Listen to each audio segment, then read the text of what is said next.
Chapter 27. My dear Mr. Pip, I write this by request of Mr. Gargery, for to let you know that he is going to London in company with Mr. Wopsle, and would be glad, if agreeable, to be allowed to see you. He would call at Barnard's Hotel Tuesday morning 9 o'clock, when, if not agreeable, please leave word. Your poor sister is much the same as when you left. We talk of you in the kitchen every night, and wonder what you are saying and doing. If now considered in the light of a liberty, excuse it for the love of poor old days. No more, dear Mr. Pip, from your ever obliged and affectionate servant, Biddy. P.S. He wishes me most particular to write what larks. He says you will understand. I hope, and do not doubt, it will be agreeable to see him, even though a gentleman, for you had ever a good heart, and he is a worthy man. I have read him all excepting only the last little sentence, and he wishes me most particular to write again what larks. I received this letter by the post on Monday morning, and therefore its appointment was for next day. Let me confess exactly with what feelings I looked forward to Joe's coming. Not with pleasure, though I was bound to him by so many ties. No, with considerable disturbance, some mortification, and a keen sense of incongruity. If I could have kept him away by paying money, I certainly would have paid money. My greatest reassurance was that he was coming to Barnard's Inn, not to Hammersmith, and consequently would not fall in Bentley Drummle's way. I had little objection to his being seen by Herbert or his father, for both of whom I had a respect, but I had the sharpest sensitiveness as to his being seen by Drummle, whom I held in contempt. So, throughout life, our worst weaknesses and meannesses are usually committed for the sake of the people whom we most despise. I had begun to be always decorating the chambers in some quite unnecessary and inappropriate way or other, and very expensive those wrestles with Barnard proved to be. By this time the rooms were vastly different from what I had found them, and I enjoyed the honour of occupying a few prominent pages in the books of a neighbouring upholsterer. I had got on so fast of late that I had even started a boy in boots, top boots, in bondage and slavery, to whom I might have been said to pass my days. For after I had made the monster out of the refuse of my washerwoman's family, and had clothed him with a blue coat, canary waistcoat, white cravat, creamy breeches, and the boots already mentioned, I had to find him a little to do and a great deal to eat, and with both of those horrible requirements he haunted my existence. This avenging phantom was ordered to be on duty at 8 on Tuesday morning in the hall. It was 2 feet square, as charged for forecloth, and Herbert suggested certain things for breakfast that he thought Joe would like. While I felt sincerely obliged to him for being so interested and considerate, I had an odd, half-provoked sense of suspicion upon me that if Joe had been coming to see him, he wouldn't have been quite so brisk about it. However, I came into town on Monday night to be ready for Joe, and I got up early in the morning, and caused the sitting-room and breakfast-table to assume their most splendid appearance. Unfortunately, the morning was drizzly, and an angel could not have concealed the fact that Barnard was shedding sooty tears outside the window, like some weak giant of a sweep. As the time approached, I should have liked to run away, but the Avenger, pursuant to orders, was in the hall, and presently I heard Joe on the staircase. I knew it was Joe, by his clumsy manner of coming upstairs, his state boots being always too big for him, and by the time it took him to read the names on the other floors in the course of his ascent. When at last he stopped outside our door, I could hear his finger tracing over the painted letters of my name, and I afterwards distinctly heard him breathing in at the keyhole. Finally, he gave a faint single rap, and Pepper, such was the compromising name of the avenging boy, announced, Mr. Gargery." I thought he never would have done wiping his feet, and that I must have gone out to lift him off the mat. But at last he came in. "Joe! How are you, Joe?" "Pip! How air you, Pip?" With his good honest face all glowing and shining, and his hat put down on the floor between us, he caught both my hands and worked them straight up and down, as if I had been the last patented pump. "I am glad to see you, Joe. Give me your hat." But Joe, taking it up carefully with both hands, like a bird's nest with eggs in it, wouldn't hear of parting with that piece of property, and persisted in standing talking over it in a most uncomfortable way. "Which you have that growed," said Joe, "and that swelled, and that gentlefolked." Joe considered a little before he discovered this word. "As to be sure, you are a honour to your king and country." "And you, Joe, look wonderfully well." "Thank God," said Joe. "I'm equable to most. And your sister, she's no worse than she were. And Biddy, she's ever right and ready. And all friends is no back at her, if not no for'ard her, 'ceptin Wopsle. He's had a drop." All this time, still with both hands taking great care of the bird's nest, Joe was rolling his eyes round and round the room, and round the flowered pattern of my dressing-gown. "Had a drop, Joe?" "Why, yes," said Joe, lowering his voice. "He's left the church, and went into the play-acting, which the play-acting have likewise brought him to London along with me. And his wish were," said Joe, getting the bird's nest under his left arm for the moment, and groping in it for an egg with his right, "if no offence, as I would and you that." I took what Joe gave me, and found it to be the crumpled playbill of a small metropolitan theatre, announcing the first appearance in that very week of the celebrated provincial amateur of Ruskin renown, whose unique performance in the highest tragic walk of our national bard has lately occasioned so great a sensation in local dramatic circles. "Were you at his performance, Joe?" I inquired. "I were," said Joe, with emphasis and solemnity. "Was there a great sensation?"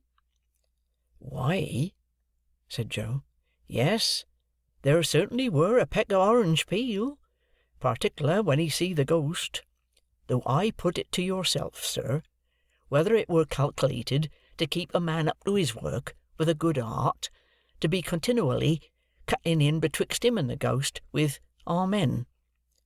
A man may have had a misfortune, and been in the church," said Joe, lowering his voice to an argumentative and feeling tone, "but that is no reason why you should put him out at such a time.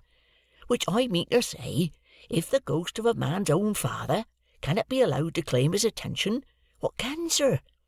Still more, when his mourning hat is unfortunately made so small as that the weight of the black feathers brings it off, try to keep it on how you may."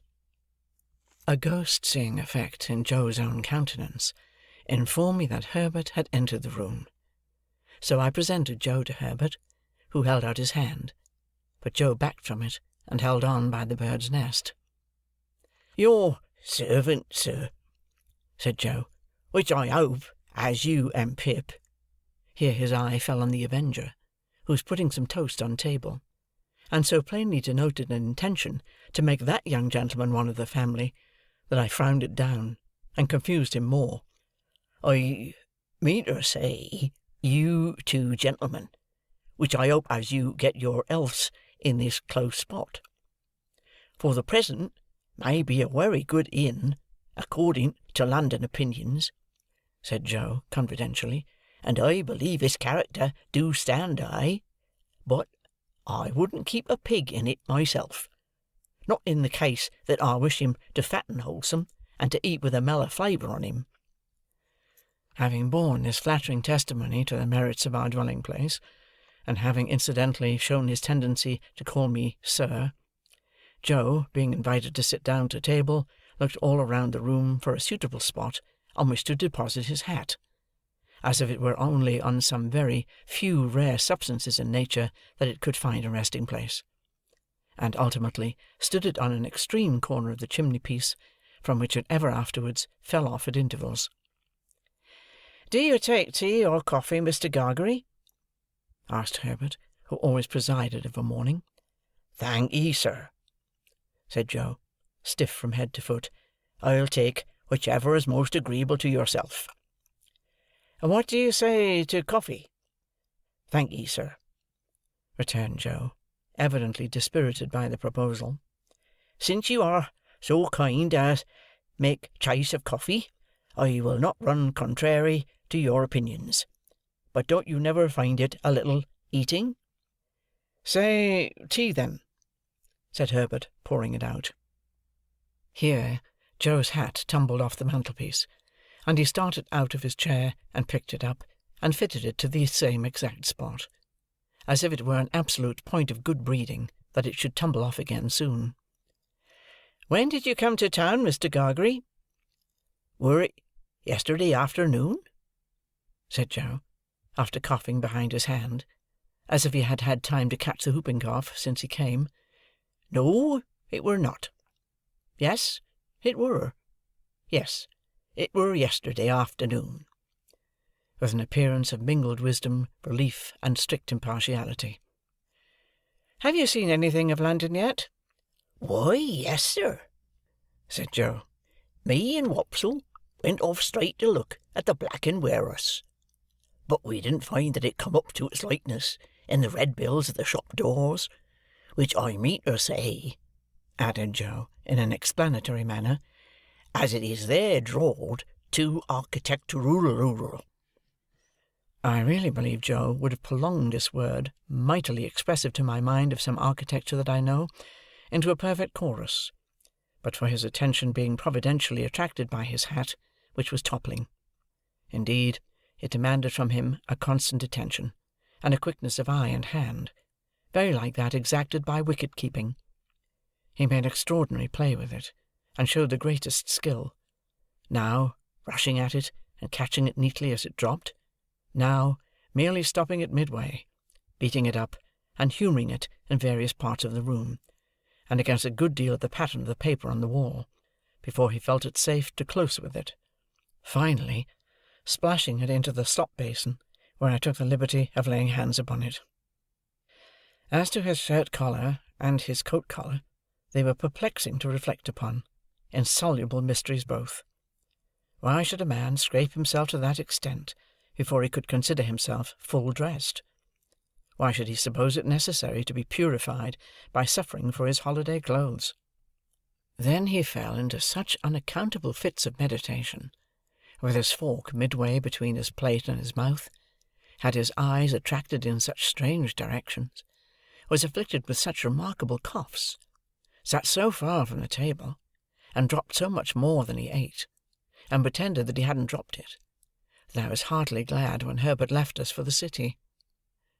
I had neither the good sense nor the good feeling to know that this was all my fault, and that if I had been easier with Joe, Joe would have been easier with me.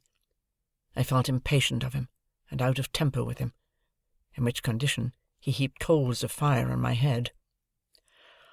"Us two being now alone, sir," began Joe. "Joe," I interrupted pettishly, "how can you call me sir?" Joe looked at me for a single instant with something faintly like reproach.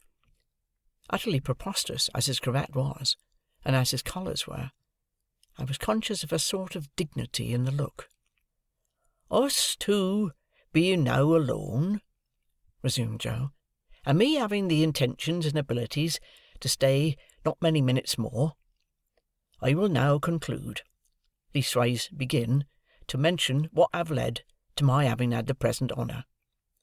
For was it not," said Joe, with his old air of lucid exposition, "that my only wish were to be useful to you, I should not have had the honour of breaking wittles in the company and abode of gentlemen." I was so unwilling to see the look again, that I made no remonstrance against his tone. "Well, sir," pursued Joe, "this is how it were. I were at the Bargeman t'other night, Pip." Whenever he subsided into affection, he called me Pip, and whenever he relapsed into politeness, he called me sir. "When there come up in his shay-cart, Pumblechook, which that same identical," said Joe, going down a new track, "do comb my hair the wrong way sometimes, awful, by giving out up and down town, as it were him which ever had your infant companionation, and were looked upon as a playfellow by yourself." "Nonsense! It was you, Joe."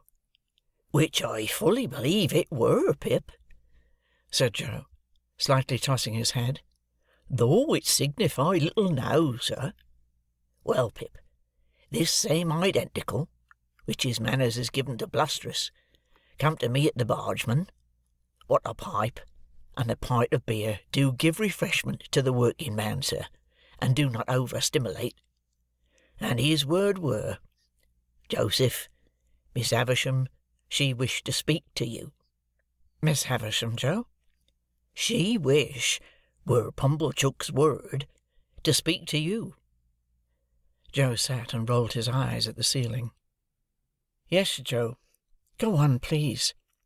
"Next day, sir," said Joe, looking at me as if I were a long way off, "having cleaned myself, I go and I see Miss A." "Miss A, Joe? Miss Havisham?" "Which I say, sir," replied Joe, with an air of legal formality, as if he were making his will. "Miss A, or otherwise Havisham. Her expression air then as following: 'Mr. Gargery, you air in correspondence with Mr. Pip?'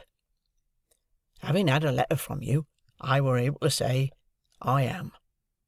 When I married your sister, sir, I said, 'I will,' and when I answered your friend Pip, I said, 'I am.'